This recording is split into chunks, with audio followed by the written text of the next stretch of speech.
ನಮಸ್ಕಾರ ಆತ್ಮೀಯರೇ. ಇವತ್ತು ನಾನು ನಿಮಗೆ ಒಂದು ಮನೆಯ ಯಜಮಾನ ಯಾವ ರೀತಿ ಇರಬೇಕು, ಮನೆಯ ಯಜಮಾನನಲ್ಲಿ ಯಾವ ಗುಣಗಳಿದ್ದರೆ ಕುಟುಂಬ ನೆಮ್ಮದಿಯಾಗಿರುತ್ತೆ ಅನ್ನೋದನ್ನು ಹೇಳ್ತಾ ಇದ್ದೇನೆ. ಚಾಣಕ್ಯ ಹೇಳೋ ಪ್ರಕಾರ ಮನೆಯ ಯಜಮಾನ ಚೆನ್ನಾಗಿದ್ದರೆ, ಸರಿಯಾಗಿದ್ದರೆ, ಅವನಲ್ಲಿ ಕೆಲವೊಂದು ಗುಣಗಳಿದ್ದರೆ ಆ ಮನೆ ತುಂಬ ಚೆನ್ನಾಗಿರುತ್ತೆ, ಸುಖ ಸಂತೋಷದಿಂದ ಕೂಡಿರುತ್ತೆ ಅನ್ನೋದನ್ನು ಚಾಣಕ್ಯ ಹೇಳ್ತಾರೆ.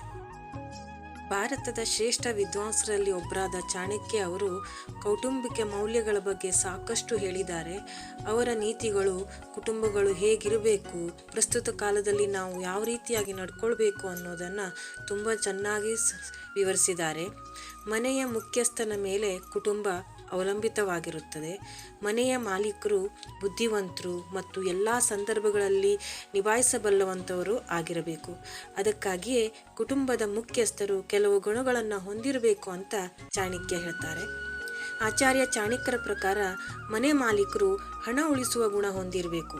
ಆಗ ಕುಟುಂಬಕ್ಕೆ ಹಣದ ಕೊರತೆ ಇರೋದಿಲ್ಲ. ಭವಿಷ್ಯದಲ್ಲಿ ಕಷ್ಟಗಳು ಎದುರಾದಾಗ ಯಾರೂ ಸಹಾಯ ಕೇಳದಂತೆ ಹಣವನ್ನು ಹೊಂದಿಸಿ ಇಟ್ಕೋಬೇಕಾಗತ್ತೆ. ಅದಕ್ಕಾಗಿಯೇ ಮನೆಯ ದೊಡ್ಡ ಖರ್ಚುಗಳನ್ನು ನಿಯಂತ್ರಣದಲ್ಲಿ ಇಟ್ಕೋಬೇಕು.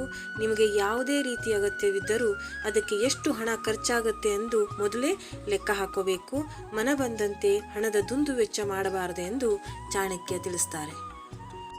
ಮನೆಯಲ್ಲಿ ಶಿಸ್ತುಬದ್ಧ, ಶಾಂತಿಯುತ, ಖುಷಿಯ ವಾತಾವರಣ ಕಾಪಾಡಿಕೊಳ್ಳುವುದು ಯಜಮಾನನ ಸರಿಯಾದ ನಿರ್ಧಾರದಿಂದ ಅವಲಂಬಿತವಾಗಿರುತ್ತೆ. ಮನೆಯ ಮುಖ್ಯಸ್ಥರೇ ನಿರ್ಧಾರ ಕೈಗೊಂಡು ಅದನ್ನು ಪಾಲಿಸಿದರೆ ಕುಟುಂಬ ಸದಾ ಸಂತೋಷವಾಗಿರುತ್ತೆ ಅನ್ನೋದನ್ನು ಚಾಣಕ್ಯ ತಿಳಿಸ್ತಾರೆ. ಚಾಣಕ್ಯನ ಪ್ರಕಾರ ಮನೆಯವರು ಯಾವುದೇ ನಿರ್ಧಾರವನ್ನು ಕುಟುಂಬದ ಎಲ್ಲರನ್ನೂ ಗಮನದಲ್ಲಿಟ್ಟುಕೊಂಡು ತೆಗೆದುಕೊಳ್ಳಬೇಕು. ಯಾರಿಗೂ ತೊಂದರೆ ಆಗದಂತೆ ನಿರ್ಧಾರಗಳನ್ನು ತೆಗೆದುಕೊಳ್ಳಬೇಕು. ನಿರ್ಧಾರಗಳನ್ನು ತೆಗೆದುಕೊಳ್ಳುವ ಮೊದಲು ಎಲ್ಲ ಕುಟುಂಬ ಸದಸ್ಯರೊಂದಿಗೆ ಮಾತನಾಡಿ, ಇಲ್ಲವಾದಲ್ಲಿ ಕುಟುಂಬದಲ್ಲಿ ಬಿರುಕು ಮೂಡುವ ಸಾಧ್ಯತೆ ಎಂದು ತಿಳಿಸುತ್ತಾರೆ. ಪುರಾವೆಗಳಿಲ್ಲದೆ ಮನೆಯ ಮಾಲೀಕರು ಯಾವುದನ್ನು ನಂಬಬಾರದು. ಯಾವುದೇ ಸುದ್ದಿಯನ್ನು ನಂಬುವ ಮೊದಲು ಪ್ರಾಮಾಣಿಸಿ ನೋಡಬೇಕು. ಮನೆಯಲ್ಲಿ ಯಾವುದಾದರೂ ಕಾರಣಕ್ಕೆ ಜಗಳವಾದರೆ ಎಲ್ಲ ದೃಷ್ಟಿಕೋನಗಳಿಂದಲೂ ನೋಡಿ ಸಮಸ್ಯೆಯನ್ನು ಪರಿಹರಿಸಲು ಪ್ರಯತ್ನಿಸಬೇಕು.